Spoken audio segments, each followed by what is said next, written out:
All right, y'all. So this morning inspiration going to come from Proverbs 23 verse 7. And Proverbs 23 verse 7 says, as a man thinketh, so is he. As a man thinketh, so is he, right? And what I've come to realize, right? Like I said, I'm an avid research and study of the Bible, and I think the Bible is the greatest one of, if not even one of. There is no one of. It is the greatest psychological book that is ever given to us, that has been handed down to us. The Bible is the greatest psychological. It's not just a theological. It is a theological, but it's not just a theological. I think it's the greatest psychological book that's been handed down to us from our ancestors, from the ancients of times, whatever you want to call it. And the reason why I say that is because Proverbs 23 verse 7, first of all, just the whole Bible in general, it the Bible is a instruction of the right way to think, the correct way to think. Proverbs 23 verse 7, as a man thinketh, so is he. There's another passage that says, according to your faith be it unto you. According to your faith be it unto you. As a man thinketh, so is he. If thou can believe, all things are possible. So you have three distinctive scriptures that tells you about your psychology. It's all about your psychology. As you think, so is you. As I think, so am I. Now we're going to put it in the first person and bring it, right home to your front door. As I think in my mind, so am I. As you think in your mind, so you are.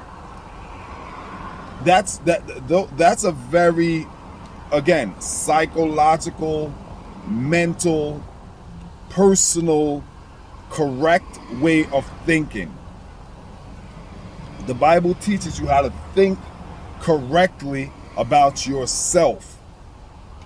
If you think you are, this is mind science right here, right? This is the science of the mind, right? This is mind operation, how your mind ought to operate, right?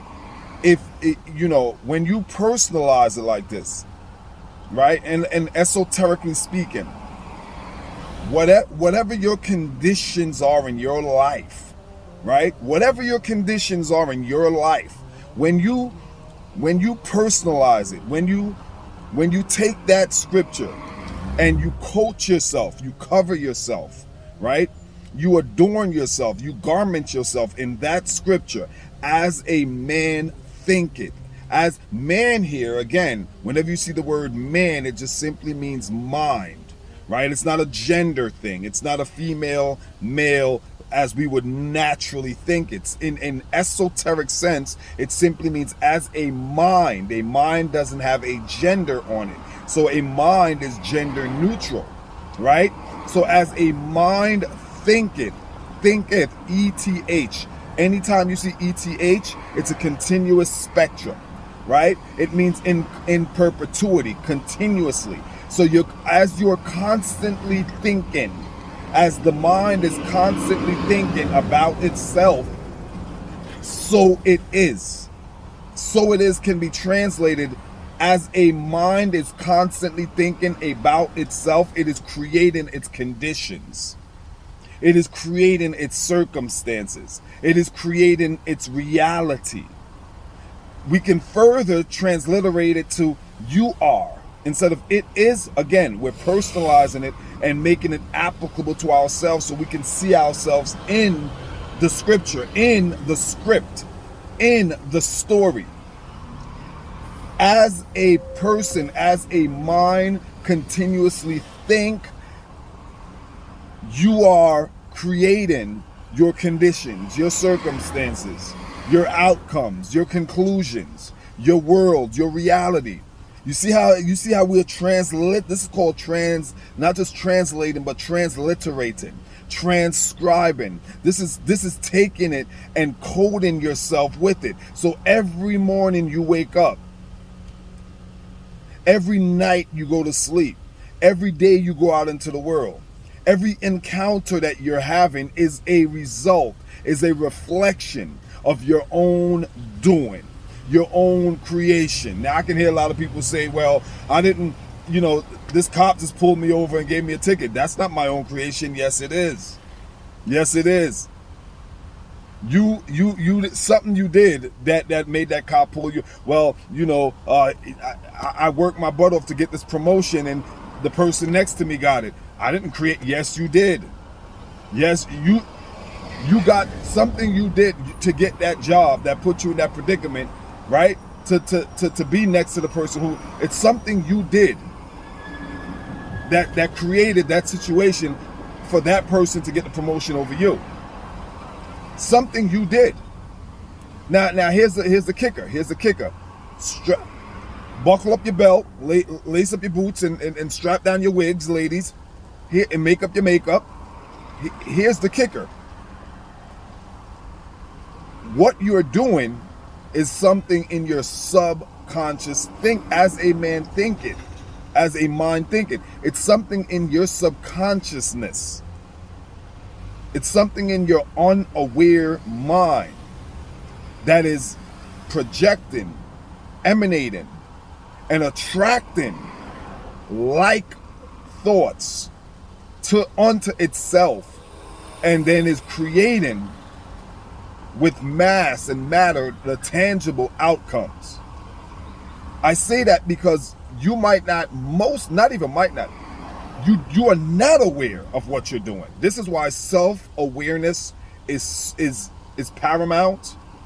Self-awareness is so important, because the more self-aware you become, then you can start connecting your subconscious programming to your conscious outcomes. Conscious outcomes mean that which you're aware of and you can see. That is powerful. When you can do that, you're now ascending to the enlightenment stage. I'll repeat that. When you can become aware of the subconscious, your subconscious thinking, your subconscious programming, your subconscious dialogue, when you can connect that to the conscious outcomes. I got pulled over. This person got the promotion. I went through a divorce. I went through a breakup. I lost my job. I lost my money. There's things in your subconscious that is tied direct. I keep meeting the same kind of people. I keep experiencing the same kind of experiences. I keep getting the same kind of outcomes. That when you can link, right, that program that's in your subconscious mind to those outcomes, you have just arrived. The student has become the master, because there is nothing in our environment that is not tied to something inside of us. I'm going to repeat that again. There's nothing in our outcomes, in our environment, in our physical environment that is not tied to something in our spiritual environment, in our psychological atmospheric environment. There is something inside of the psychology, because the science is that thoughts attract like thoughts onto itself. Thoughts colonize. And what I mean by that is, when you have a thought in your subconscious that you're not aware of, in your beneath your consciousness, thoughts are colonizing, meaning that thought in your sub is attracting, it's drawing onto itself thoughts that are like itself, onto itself. And those thoughts are colonizing. Colonizing just simply means they're congregating in your subconscious awareness. They're congregating, they're germinating, they're coalescing, right?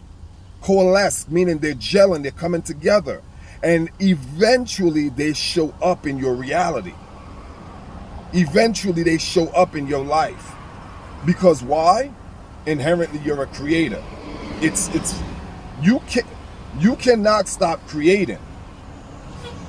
A homeless person, a poor person, an impoverished person creates that. No different than a rich person, a wealthy, opulent person creates that. it's vital. If you're under the sound of my voice, it's so important to understand that you are a conscious, subconscious, aware, unaware creator. You can't help but to create. Why? Because it was wired into your DNA by your creator. You were created by a creator, God, the creator, divine principle. You were created by a creator with the DNA of the creator. Therefore, you yourself are a miniature micro creator. Right? My daughter has my DNA in her. And I see my DNA in my daughter. My daughter has my traits. I mean, it's scary. The things I see her doing, I know where she gets that from. That's me all day, every day. And I use that as analogous to say, we are the children of, I am the son of God. Literally, I am the son of God. I am the son of God. And being his child, I have his DNA. I have his traits, his characteristics. And a feature of God, a characteristic of God is to create. He's a creator. The all omnipotent, omnipresent, omniscient creator. Therefore, because I'm his child, I inherited that trait to create.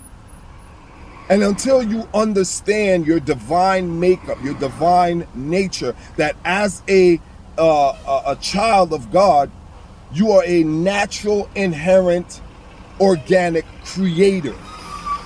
When you become so self-aware of that, there is nothing in your outer world that you will ever ask, how did this happen? Or why did this happen?